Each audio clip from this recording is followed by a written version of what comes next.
My parents always said there wasn't enough room for me at the family table, but somehow there was always an empty chair.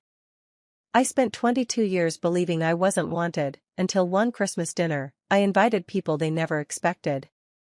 The police pulled up, took the seats they'd been saving, and my parents realized too late that I knew everything.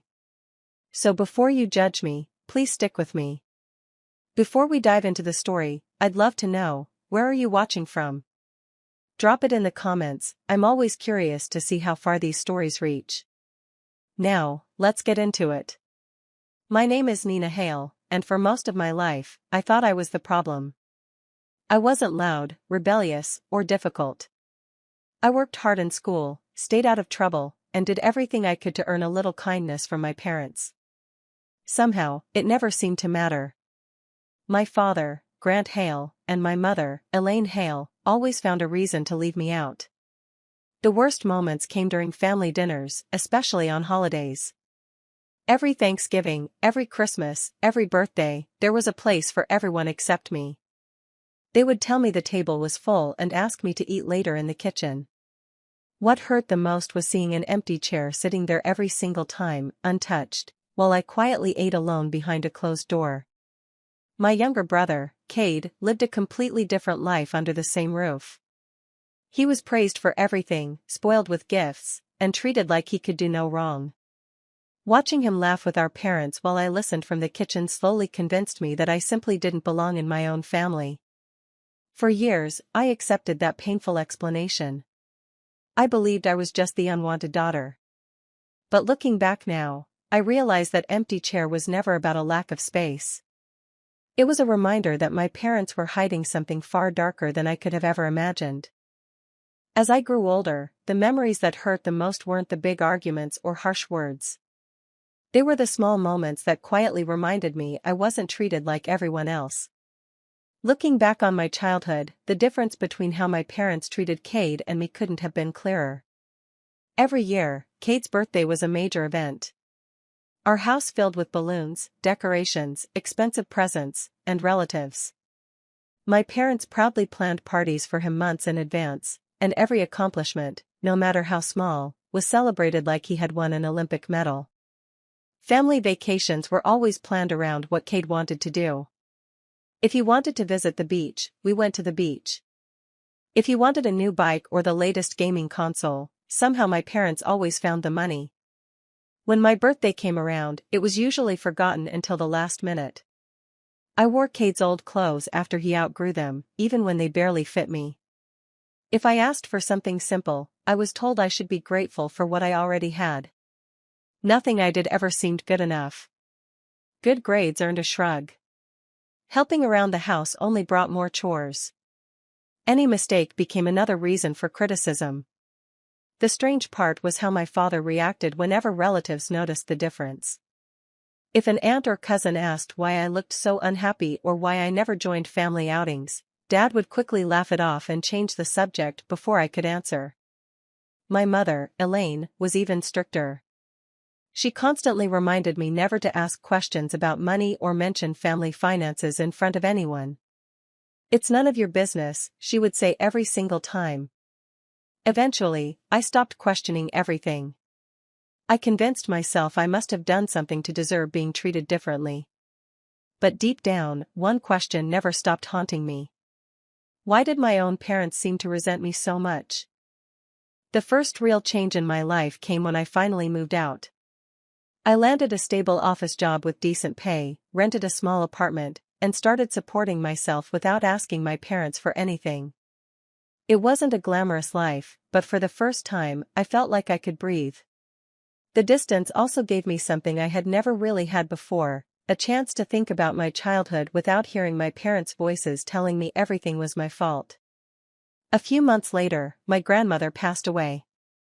The funeral was quiet, and after everyone left, the family gathered to sort through some of her belongings. I volunteered to organize several old boxes filled with photographs, letters, and paperwork. While going through a stack of faded documents, I noticed something strange. There was a folder listing several family records, including paperwork for my grandfather's property, but one important property document was missing. The file had an obvious gap, as if someone had deliberately removed a single page. At first, I thought it was just an accident. Then, as I carried another box outside, our elderly neighbor, Mrs. Dalton, gently stopped me. She looked at me with sadness and quietly asked why I had never visited my grandfather during his final months. Confused, I told her no one had ever asked me to come. Her expression immediately changed. She explained that my grandfather talked about me constantly. According to her, he adored me and repeatedly begged to see me before he died. Every time she visited him, he wondered why I never came.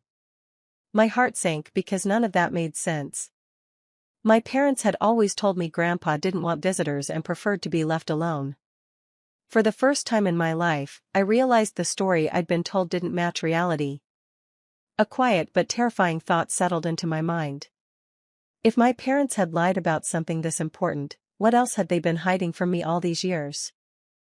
After learning the truth about my grandfather, I couldn't let it go. The questions kept me awake at night, and every answer seemed to lead to another mystery. Instead of confronting my parents, I decided to stay quiet.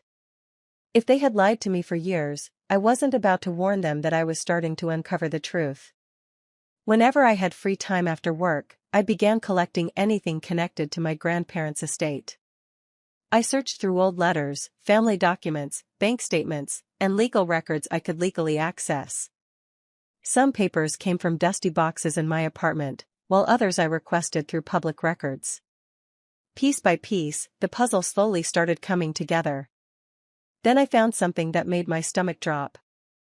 According to my grandfather's estate records, he had left behind a sizable inheritance specifically for me. It wasn't just money. It included savings, investments, and a share of valuable family property. The documents clearly stated that everything was to be placed into a trust until I reached adulthood. Once I turned 18, the trust was supposed to transfer into my name. But that never happened. Instead, the trust had disappeared only weeks after my 18th birthday. The records showed that the assets had been released through paperwork carrying what appeared to be my signature. I stared at those documents for what felt like hours. I knew immediately that signature wasn't mine. I had never seen those papers before, let alone signed them. The more I compared documents, the clearer it became. Someone had forged my name to gain access to the inheritance my grandfather had protected for me. It wasn't an accounting mistake or a missing file. It was deliberate. In that moment, everything I had believed about my childhood changed. My parents hadn't simply ignored me or treated me unfairly. Their cruelty suddenly had a motive. The emotional rejection I had lived with for 22 years had been hiding something much bigger. As Christmas drew closer, the familiar invitations started arriving. My father, Grant, called to announce that the entire family would be gathering at the house for our annual Christmas dinner. He sounded unusually cheerful, acting as if we were one big happy family. If I hadn't uncovered the truth over the past few months, I might have believed him. When I arrived on Christmas Eve, nothing had changed. The house was beautifully decorated, the dining table was covered with expensive dishes, and relatives laughed together as if everything was perfect. Then came the moment I had expected. My mother looked at me with the same cold expression I'd seen since childhood and casually said, "You'll have to eat later. There isn't enough room at the table." I glanced toward the dining room and, just like every other year, there was an empty chair sitting untouched. For the first time in my life, those words didn't hurt me. Instead of arguing or asking why, I simply smiled, nodded, and walked away. My parents mistook my silence for acceptance. They had no idea I had already stopped playing the role they had written for me years ago. Long before Christmas arrived, I had contacted an experienced attorney and shared every document I had collected. We spent hours reviewing bank records, estate files, missing paperwork, and the forged signature that carried my name. The evidence formed a clear pattern that couldn't be ignored. When we finished, the attorney looked at me seriously and said this was far beyond a simple inheritance dispute. If the documents were authentic, multiple crimes may have been committed. He strongly advised that investigators become involved before anyone had the chance to destroy more evidence. I followed his advice without telling a single member of my family. Everything was handled quietly and legally. By the time Christmas dinner arrived, the investigation had already begun. My parents believed they were hosting another holiday where I would sit out. Once the attorney turned everything over to the proper authorities, the investigation moved much faster than I expected. Detectives specializing in financial crimes contacted me within days. They didn't make promises or jump to conclusions. Instead, they carefully examined every detail, asking me to walk them through everything I had discovered from the beginning. For the first time, someone actually listened to me instead of dismissing my concerns. I handed over every piece of evidence I had collected over the previous weeks. There were old letters from my grandfather, estate documents, copies of bank records, missing trust information, property files, and the paperwork containing the forged signature that wasn't mine. I answered every question honestly and left nothing out. The detectives assured me that if the evidence held up, the truth would eventually come to light. As they dug deeper, they uncovered far more than anyone expected. The forged signature was only the beginning.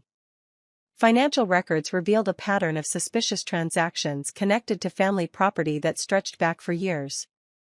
Assets had been transferred, accounts had been emptied, and legal documents had been altered in ways that suggested careful planning rather than simple mistakes. The investigation was becoming much bigger than an inheritance dispute. Meanwhile, life at my parents' house continued as if nothing was wrong. Grant still carried himself with complete confidence, convinced no one would ever question his version of events. Elaine acted exactly the same, criticizing me whenever we spoke and pretending everything in our family was perfectly normal. Neither of them had the slightest idea that investigators were already piecing together their actions. The only person I genuinely felt sorry for was my younger brother, Cade. As far as I could tell, he knew nothing about what our parents had done. He had grown up believing the same stories they told everyone else.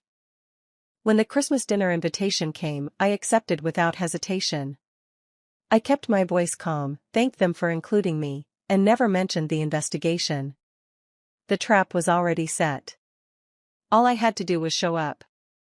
Christmas Eve arrived, and I drove to my parents' house with a calmness I had never felt before. The neighborhood was glowing with lights, Christmas music drifted through the windows, and every house looked warm and welcoming. Ours looked no different from the outside. Anyone passing by would have believed it was the home of a perfect family celebrating the holidays together. Inside, relatives filled the living room, chatting, laughing, and exchanging gifts.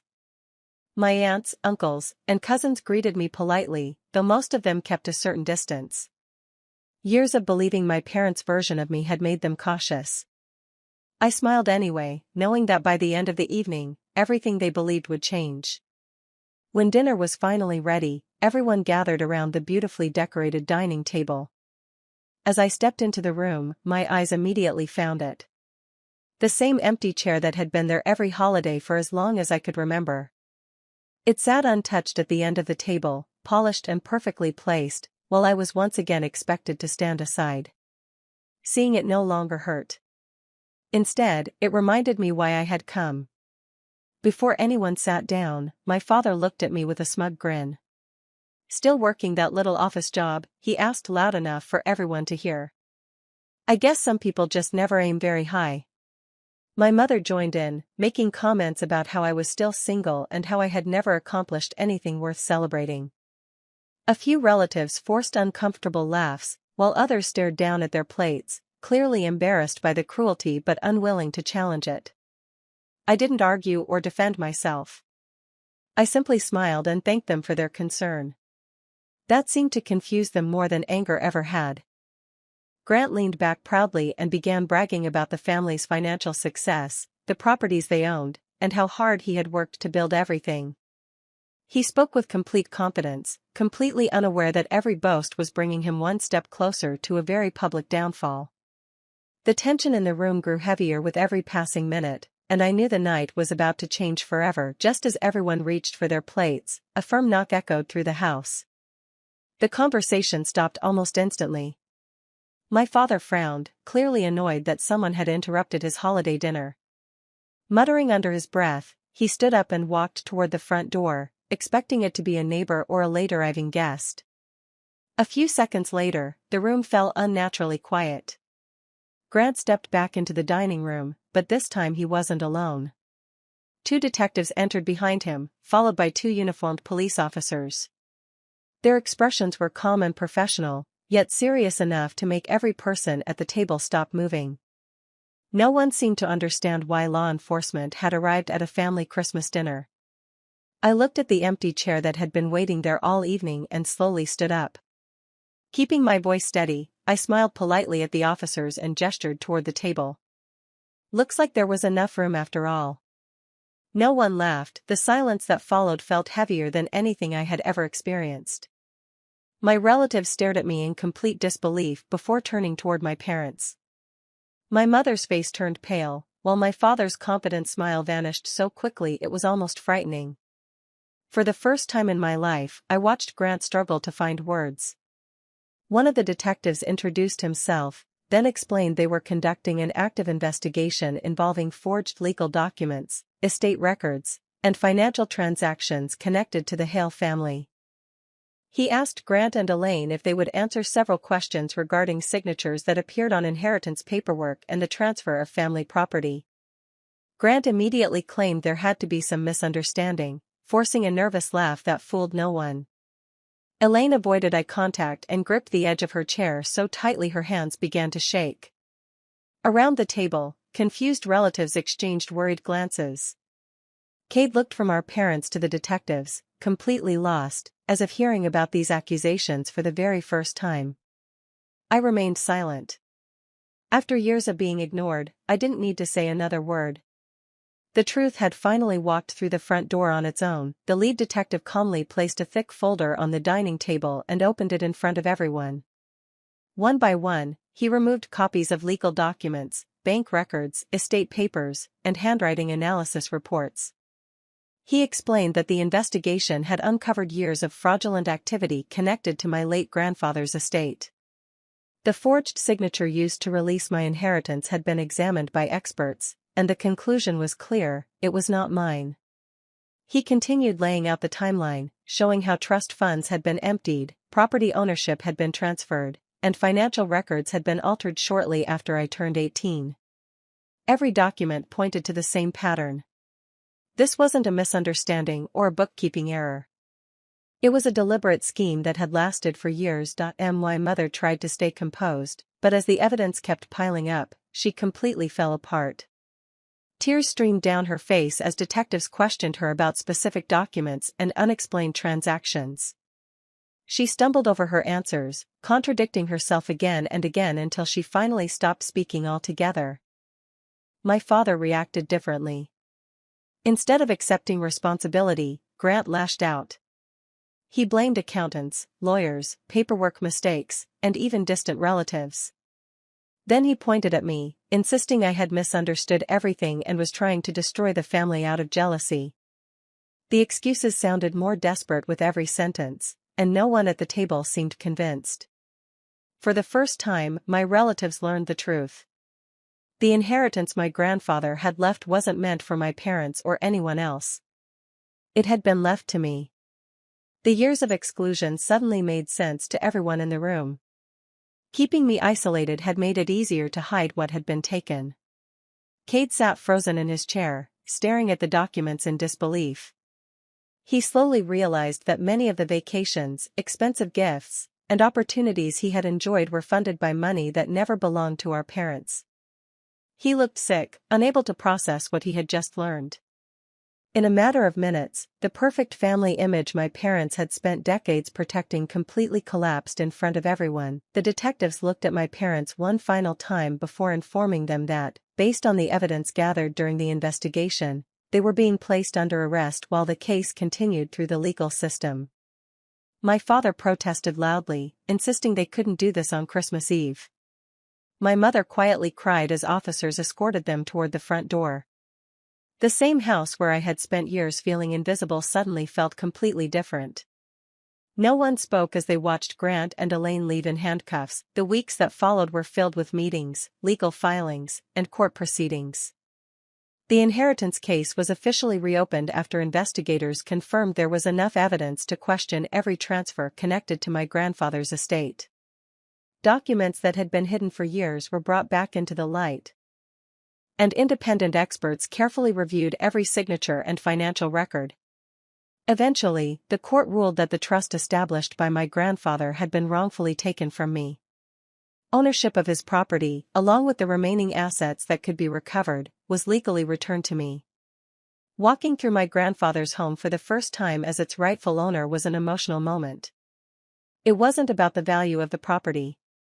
It was knowing that his final wishes had finally been honored. Several relatives reached out over the following months. Some admitted they had believed every story my parents told about me. Others apologized for staying silent when they noticed I was always treated differently. Their words couldn't erase the past, but hearing the truth acknowledged meant more than I expected. Cade contacted me too. He looked exhausted and ashamed when we finally met. He apologized for benefiting from things he never realized had been taken from me. I could see the guilt in his eyes, and I believed he had never known the truth. As everything settled, I discovered something unexpected. Revenge had fueled me at first, but what I felt now wasn't revenge at all. It was relief. Justice hadn't erased the pain of my childhood, but it gave me something I had never truly known before: peace and the freedom to finally move forward. Once the legal battles were finally behind me, I decided it was time to stop looking at my past and start building a future. The first thing I did was move into my grandfather's old house. It had been neglected for years, but every room held memories of the one person who had truly loved me. I spent weekends repainting the walls, restoring old furniture, planting flowers in the front yard, and turning the house into a place filled with warmth instead of painful memories. With every repair, it felt like I was rebuilding a part of myself that had been broken for years. Life slowly began to change in ways I never expected. I surrounded myself with people who valued honesty, kindness, and respect. Friends became like family, checking on me, celebrating small victories, and inviting me into their homes without making me feel like an outsider. For the first time, I understood what it felt like to be welcomed instead of tolerated. There were still moments when old memories returned. Sometimes, while cooking dinner in my new kitchen, I would remember those holidays when I sat alone in the kitchen of my parents' house, listening to laughter from another room while pretending it didn't hurt. Those memories no longer filled me with anger. Instead, they reminded me how far I had come. I realized I could spend the rest of my life holding on to bitterness, or I could let myself heal. Forgiveness didn't mean excusing what my parents had done, and it certainly didn't erase the consequences of their actions. It simply meant I refused to let their choices control the rest of my life. One afternoon, while sitting on the porch my grandfather once loved, something finally became clear. For years, I believed I had somehow deserved the rejection, the insults, and the loneliness. But I was wrong. None of it had ever been my fault. Their lies had shaped my childhood, but they no longer had the power to define the person I had become. A year passed faster than I expected, and before I knew it, Christmas had come around again. For the first time in my life, I wasn't waiting for an invitation from my parents or wondering whether there would be a place for me at someone else's table. This time, I was the one hosting dinner in my grandfather's restored home. The house that had once been at the center of so much pain had become a place filled with warmth, laughter, and new memories. Throughout the afternoon, friends, neighbors, and the people who had stood beside me during the hardest chapter of my life began arriving with homemade desserts, wrapped gifts, and smiling faces. The dining room echoed with genuine conversations instead of forced politeness. No one judged anyone. No one was left standing alone. Every person who walked through my front door was welcomed with the same kindness I had searched for my entire childhood. As everyone gathered around the table, they noticed one chair remained empty. One of my friends quietly asked if I was expecting another guest. I smiled and shook my head. "No," I said softly. "That chair stays empty on purpose." For a moment, everyone looked confused, so I explained that it wasn't there to remind me of loneliness anymore. It was there to remind me that no one should ever feel unwanted or excluded, especially by the people who are supposed to love them. Every holiday, that empty chair would serve as a promise that anyone who needed a place to belong would always find one in my home. Looking around the table, I realized I finally had the family I had always wanted. They weren't connected by blood. They were connected by kindness, loyalty, and choice. Those were the bonds that truly mattered. If there's one thing my journey taught me, it's this: the people who betray you may steal your seat for a while, but they can never stop you from building a better table. And sometimes, justice arrives exactly when everyone is finally watching. If my story meant something to you, I'd love to hear your thoughts in the comments. Thank you for staying with me until the very end.